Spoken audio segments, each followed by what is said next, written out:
I had that kind of perhaps breadth of experience where I had done lots of little things since I graduated uni a decade ago, and had graduated with fashion technology, so I had a bit of that like creative digital tech kind of skills and understanding and things, and my own kind of personal projects around filmmaking and photography and stuff that then I think obviously translated quite well to get me the job role. And then started with what at the time was called Tech Care, and with a blank sheet of paper and a partnership of organisations who were all kind of invested in making the project work and who had kind of joint funding to support us in developing the project. Yeah, I mean, I always come, when I'm explaining the project, I always start from the point of if you have any kind of care experience, you're much less likely to have any formal qualification or any education qualifications. You're much more likely to find yourself homeless at some point in your life. You're much more likely to earn less than your colleagues who are not care experienced. So there's lots of kind of statistics that we have now that show us in Scotland that there's a big group of people who are vulnerable, and if we don't kind of support them with those vulnerabilities, if we don't meet the needs of those vulnerabilities early on, it leads to a lifelong sort of kind of pattern of instability. In Scotland, 1 in every 100 young people before the age of 1 will end up in care.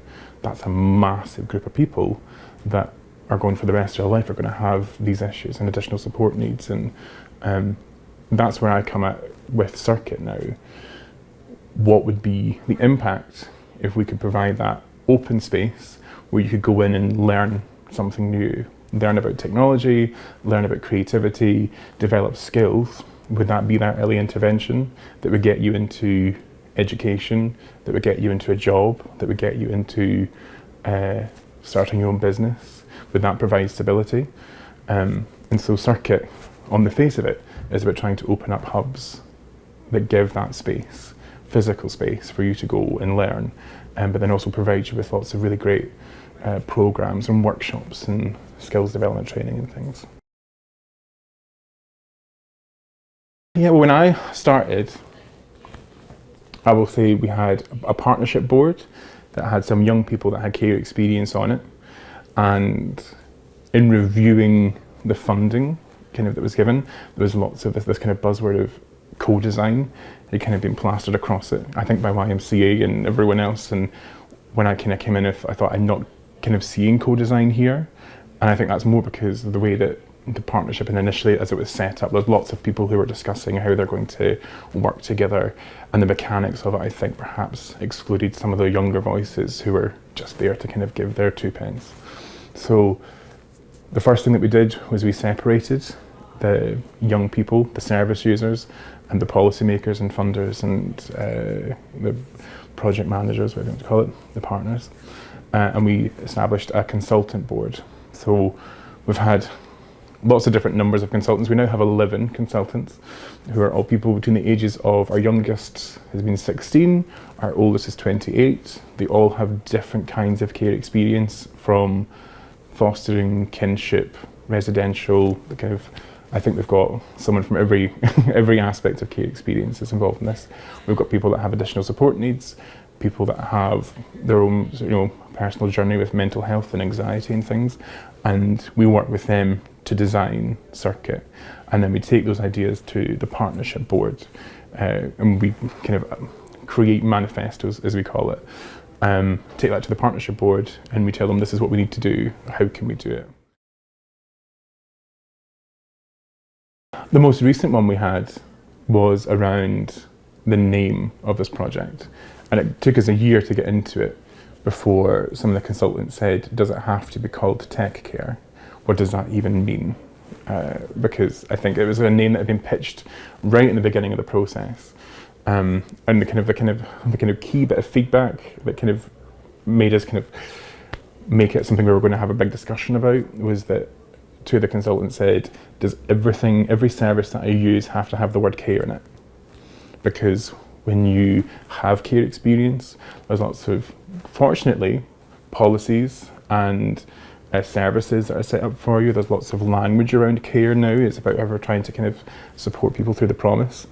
but unfortunately it means that care is the number one thing they hear, and they wanted to make sure that when other young people came into the space, they weren't walking into a building in a high street that had the word care plastered across it, or that when they have it on their CV and it says tech care, that they have to explain care all the time. So then we started the process of a rebrand. And the way we do co-design, our approach is that we have Zoom meetings, because we have consultants right across Scotland, and we begin the Zoom by I present the problem or the brief for the discussion.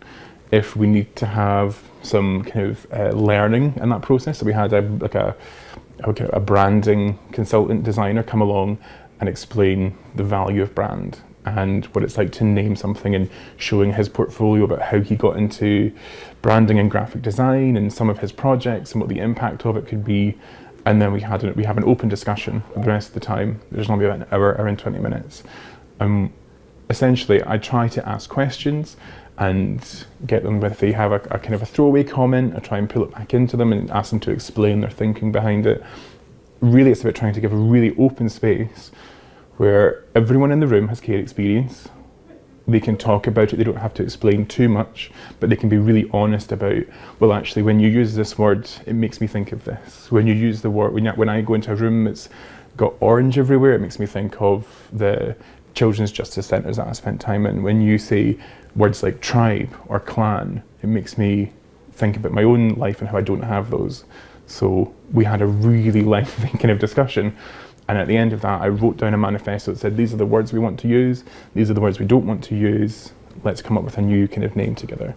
And then we worked with the branding designer and the consultants to come up with the name Circuit. And that came through a consultant who spoke beautifully about the fact that these spaces are all about pathways, and how sometimes when you're a young person, you don't know where to invest your energy because you don't have the guidance. And that Circuit gives you the pathways so that you can make connections to take the next step in your life. And I thought that was beautiful and poetic. So that has become now our brand. And yeah, so a key example of throwaway comments and explaining real life lived experience and care has a direct impact on how we run this project, from the cushions and the programme to the name of the thing. When I came in on the kind of day one, I started a Pinterest board, because that's how I like to get very excited about projects that way, about kind of visually seeing what the possibilities are, and I think that's, that kind of thing. But I would have tried to create like a Google workspace, and I would have tried to have pushed for the name Y Labs, because I felt that it would have worked with YMCA's branding, and we would have held it in YMCAs across Scotland, and we would have had lots of self-directed study with online learning, and we probably would have had more like, I don't know, forced socialising and things. I've done like co-working projects before and would have built it that same way, which I think if I probably made a list of everything that I would have done, I would have made, every single one of them would have been a mistake. Every single action would have taken without kind of following the process. Because again, young people who have lived care experience, I have found can be a lot more sensitive to their environment, to how they're spoken to how they're spoken about, to the words that are used in their presence, to the way that they're instructed to deliver activities or to participate. Mental health is a big issue, and how we support people with mental health to come into a new building in the first place.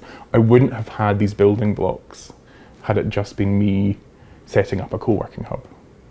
And I think the most kind of important kind of piece of learning for our organisation as a whole, and I think a lot of the partners share this, is actually it's around language, which is very early on we had a couple of comments about how we are going to promote the space, and it was about kind of how do we want to present this as in press releases and on the website and listings and things. And what came out of that was we hate it when we see care experienced people, because it reduces us to care experienced as opposed to the people. It should always be people with care experience first. And for lots of people that might sound a little silly, But for people who are constantly spoken about when they're in the room, and for people who always kind of, again, feel excluded from parts of society and feel like a number, and perhaps don't have the support of a family unit to bolster self-esteem, that these kind of things are incredibly important. And I think we know that people with care experience can be very difficult to reach. And a lot of the time it's because all these bad habits that we have about the way that we talk to them, about them, the way that we present opportunities to them, and the way that we try to engage them is all from our point of view, as opposed to a real co-designed approach where we take the steps to have a meaningful transfer of decision-making power. So again, it's not kind of Field of Dreams, but we have built it with them. It's been built by people with care experience for people with care experience. So the hope is now, as we're kind of launching to these spaces, when someone with care experience walks in, they are met with the environment and the language and the space and the approach and the workshops, and everything fits with their needs because it's been designed by people who have the exact same, or very similar, I should say, experiences in life. Yeah, so we had initially envisaged that this was going to be us opening buildings or taking on vacant shops and turning them into these kind of pop-up maker spaces. And we had a chat about, I had a session on community. We created a manifesto about community. Why did you join communities and what made it easy? Why did you leave communities and what made it toxic? And what came out of that was the need for youth workers to be present at all times. Whenever there are people in the room, to be supported, to if you're going to be arriving and you've got anxiety about coming in, someone should be outside to help lead you in. When you're going to be in the space, someone needs to manage the language and support you. And what we realised then was that we couldn't open buildings and staff them 24/7. What we actually needed was to find youth work organisations that have buildings, that have existing communities, and have, that are kind of ready to take on circuit spaces, that want to work with young people that have care experience, to partner with them and to develop short programmes, so 12-week programmes we've come up with, and we have, at the moment we're in the process of essentially creating a kind of service agreements with them. It's like what we realised we needed to do was to find delivery partners, which is youth work organisations that have youth workers and spaces who can help us to deliver circuit programmes. So we have 3 partners that we've identified just now, one in Dundee, one in Glasgow, one in Paisley, and we're working with them to find out, based from the skills that are already within the organisation and the skills and the artists that they already work with, what kind of tech programs can we deliver. So in Dundee, we're looking at game design and online publishing, as you would imagine with Dundee. In Glasgow, we're looking at like citizen journalism and filmmaking. And in Paisley, we're looking a lot more at kind of art and photography and video as part of that. Maybe something like scripting and short films as well. So yeah, that's where we're at just now. We've got a couple of hubs that are very close to opening. We launched our website, the brand new circuitscotland.com website with a sign-up form, and we're now courting some more kind of potential service delivery partners across Scotland to see who's got some really exciting ideas, from a fashion programme to a coffee roasting programme. Anything that has technology that can provide, skills, tech skills is a big part of it. But actually it's about that really exciting intervention into the life of a young person with care experience, to get them in a community, get them thinking about their pathways, and helping them to develop some ambitions for their life.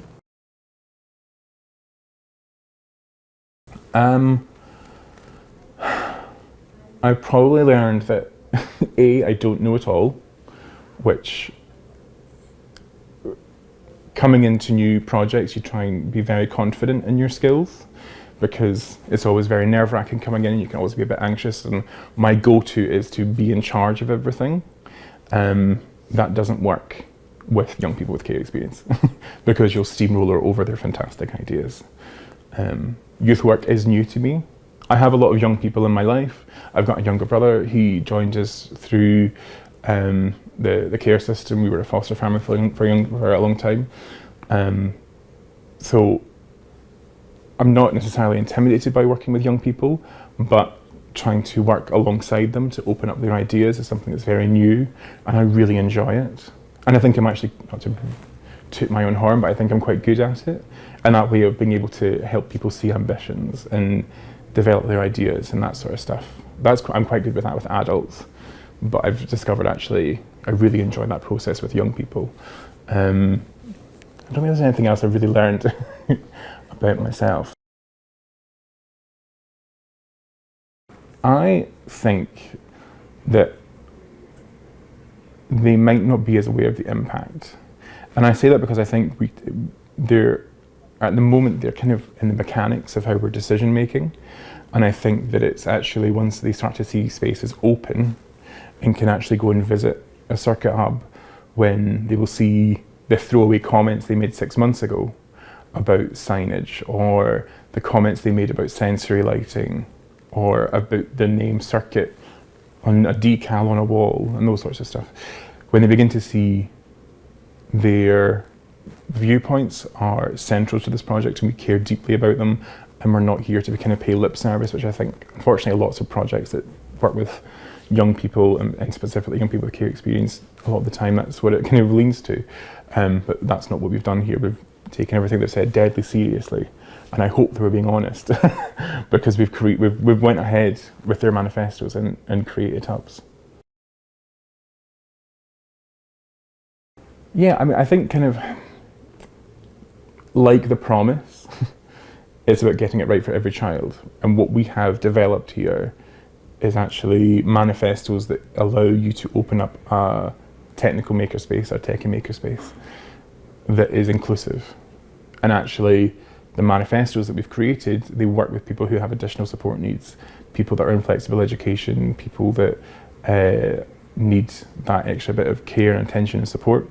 And I think Circuit could expand. At the moment, we're getting it right for people that have care experience, but I think I would like to see Circuit deliver training to people who have makerspaces. And I think that might be through just opening delivery partnerships and courting new organisations and seeing how we can work together. But the future might be not us opening lots of makerspaces, but actually training people who have them, or training people who want to open them, and this is the best practice that gets it right for every young person who walks through the door.